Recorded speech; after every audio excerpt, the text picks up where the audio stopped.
Você sabe quais são as diferenças entre o diodo Schottky e o diodo de junção PN e qual deles é a melhor opção para conversores chaveados? Nesse vídeo você vai entender melhor o princípio de funcionamento, as características elétricas e as aplicações do diodo Schottky na eletrônica de potência.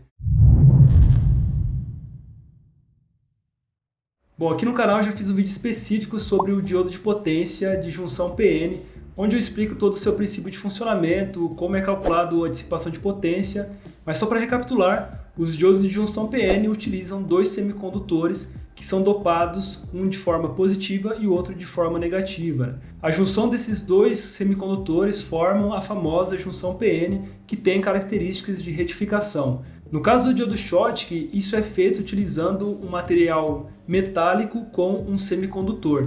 Esse semicondutor pode ser do tipo P ou do tipo N, mas normalmente é utilizado o semicondutor do tipo N devido à maior mobilidade dos elétrons em relação às lacunas. Então o princípio de funcionamento do diodo Schottky se baseia no fato de os elétrons apresentarem diferentes energias potenciais em diferentes materiais. Nesse caso, o semicondutor é dopado de maneira que a energia potencial nele seja maior do que a energia potencial no metal. Então quando esses dois materiais são unidos, ocorre uma fuga de elétrons do semicondutor para o metal. Esse processo, após o equilíbrio, faz com que o metal fique carregado negativamente e o semicondutor fique com uma região ionizada de cargas positivas, que é onde surge a camada de depleção. Isso é parecido com aquilo que ocorre nos diodos de junção PN, mas notem que nesse caso são utilizadas apenas cargas majoritárias, os elétrons, enquanto que no diodo de junção PN esse processo também envolve as cargas minoritárias, que são as lacunas. Apesar dessa diferença construtiva, o diodo Schottky também possui características de retificação.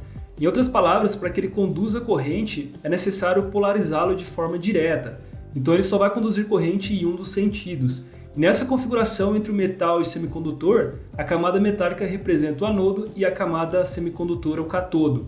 Então, para a gente polarizar o diodo Schottky de forma direta, é necessário aplicar uma tensão positiva entre a camada metálica e a camada semicondutora. E essa tensão deve ser maior do que a barreira de potencial interna formada pela camada de depleção. E aqui está uma das diferenças entre o diodo Schottky e o diodo de junção PN.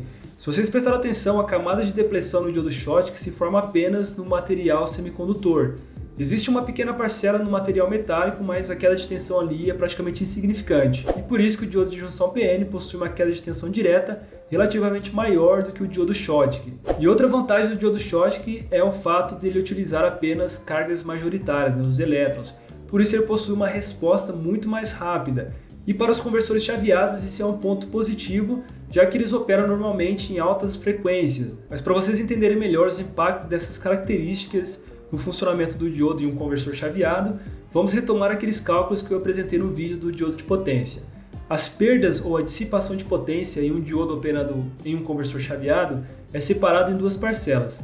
As perdas por condução, que ocorrem enquanto o diodo está conduzindo corrente, e as perdas por chaveamento, que ocorrem durante as transições entre o estado de condução e o estado de bloqueio. A primeira delas é calculada com base na corrente direta que circula pelo diodo, na queda de tensão direta e também na resistência interna do componente. Então, para uma mesma corrente, se a gente utilizar um diodo com uma queda de tensão menor, obviamente a gente vai ter menores perdas, ou seja, menor dissipação de potência em cima dele.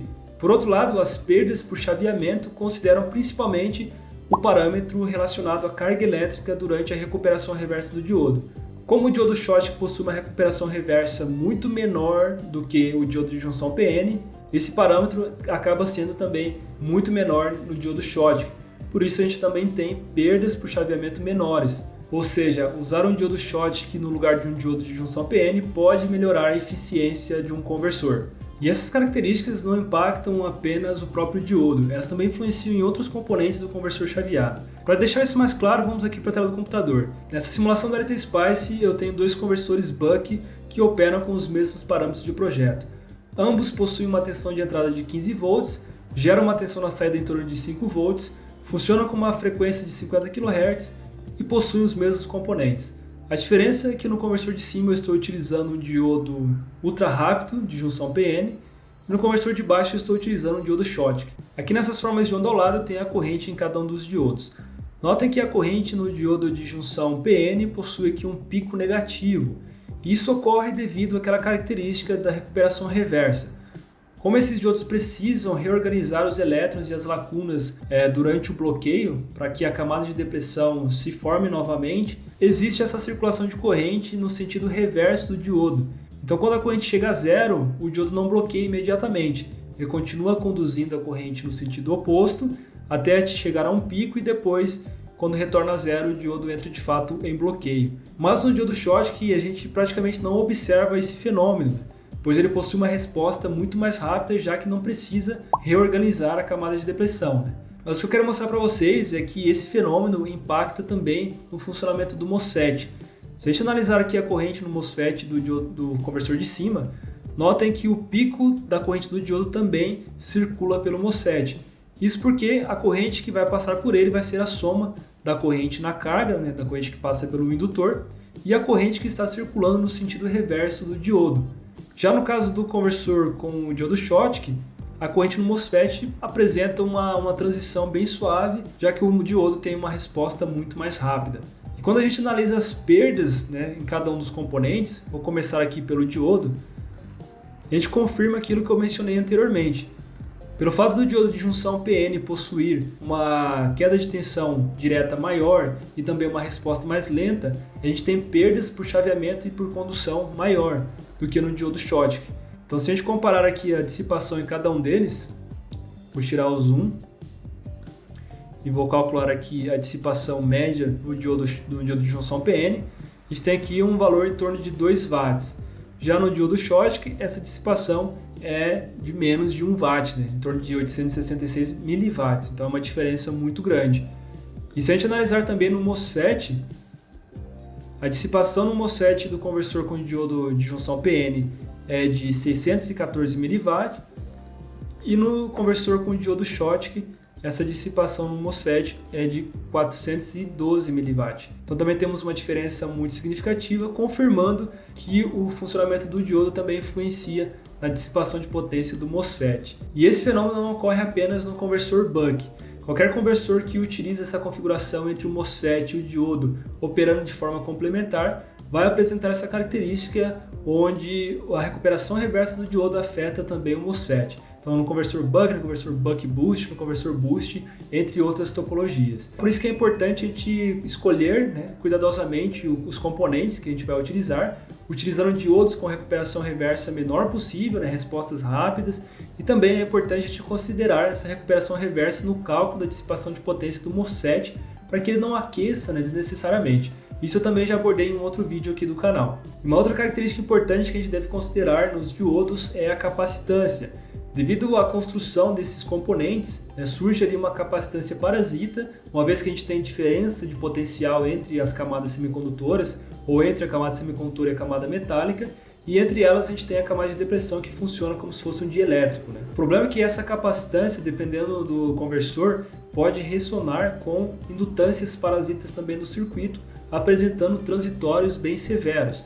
Aqui nessa outra simulação eu tenho 2 conversores flyback, no caso eles operam com uma tensão de entrada de 180 volts e geram na saída uma tensão em torno de 15 volts, 16, 15 volts. Aqui eles estão operando em malha aberta, e assim como na simulação anterior, aqui no conversor de cima eu estou utilizando um diodo ultra rápido de junção PN e no conversor de baixo eu estou utilizando um diodo Schottky. Aqui nas formas de onda, em vermelho em cima eu tenho a corrente no diodo e em azul claro a tensão sobre ele. E embaixo eu tenho a corrente no diodo Schottky em verde e em azul escuro aqui a tensão sobre ele. Se a gente analisar aqui no momento do bloqueio de cada um dos componentes, olha só o que acontece. O diodo de cima vai apresentar aquela recuperação reversa bem mais severa do que o diodo Schottky. A gente aqui praticamente a gente tem um pico de apenas 2 amperes negativos, enquanto no de cima a gente tem um pico de 12 amperes. Por que agora está ocorrendo aqui uma recuperação reversa no diodo Schottky? Primeiro que eu estou utilizando um outro modelo que pode apresentar uma recuperação um pouco mais lenta do que o anterior. Só que isso ocorre principalmente devido à interação aqui entre a capacitância parasita do diodo e a indutância de dispersão do transformador do flyback. Então, observe que tem uma oscilação devido à ressonância entre esses componentes, só que no caso do conversor com diodo de junção PN, isso é muito mais crítico, a tensão sobre ele chega a apresentar um pico aqui em torno de 420 volts, mais ou menos, sendo que esse diodo eu tive que utilizar um diodo de 600 volts para suportar essa variação. Já no caso do diodo Schottky, a gente tem um pico aqui em torno de 56 volts apenas, e a recuperação reversa também acaba sendo bem menos impactante no circuito. Isso mostra que utilizando um componente adequado, a gente não precisaria nem utilizar snubber, né, para diminuir a oscilação aqui no diodo Schottky, enquanto que no diodo de cima seria necessário e até fundamental utilizar aqui um snubber para amortecer essa oscilação. Bom, Caio, então quer dizer que eu posso utilizar sempre o diodo Schottky em vez do diodo de junção PN nos conversores chaveados?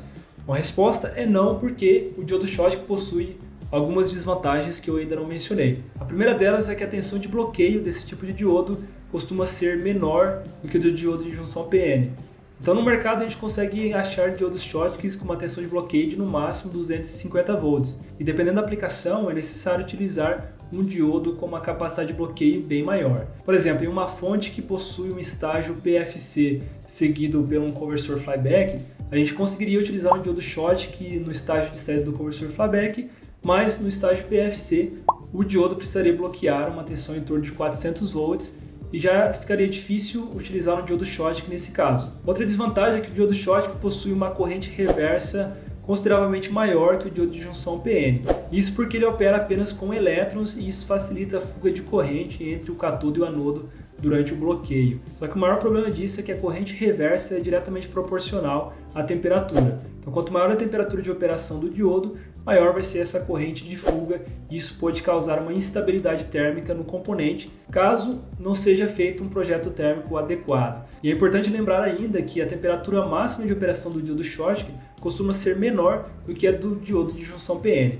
Normalmente é de 125 graus Celsius, enquanto que do diodo de junção PN pode ser de 150 ou 175. Hoje em dia já existem novas tecnologias que melhoraram essas características no diodo Schottky. Por exemplo, para aumentar a capacidade de bloqueio desse tipo de diodo, é necessário utilizar um semicondutor que possua um gap de energia maior do que o silício. Esse gap de energia é aquela região entre a banda de valência e a banda de condução, onde não existem elétrons. E um semicondutor muito utilizado ultimamente é o silício de carbeto. Para vocês terem uma noção, os diodos Schottky baseados nesses semicondutores conseguem bloquear tensões na faixa de 3.000 volts, mantendo as características de resposta rápida, baixa resistência em condução e também conseguem suportar tensões nas faixas de 150 a 175 graus. A única desvantagem é que eles possuem uma queda de tensão direta um pouco maior pelo fato de utilizarem esses semicondutores com maior gap de energia. Então, se você gostou desse vídeo, esse conteúdo foi útil para você, não esqueça de deixar o like e de se inscrever no canal para não perder mais vídeos como esse. Até o próximo vídeo.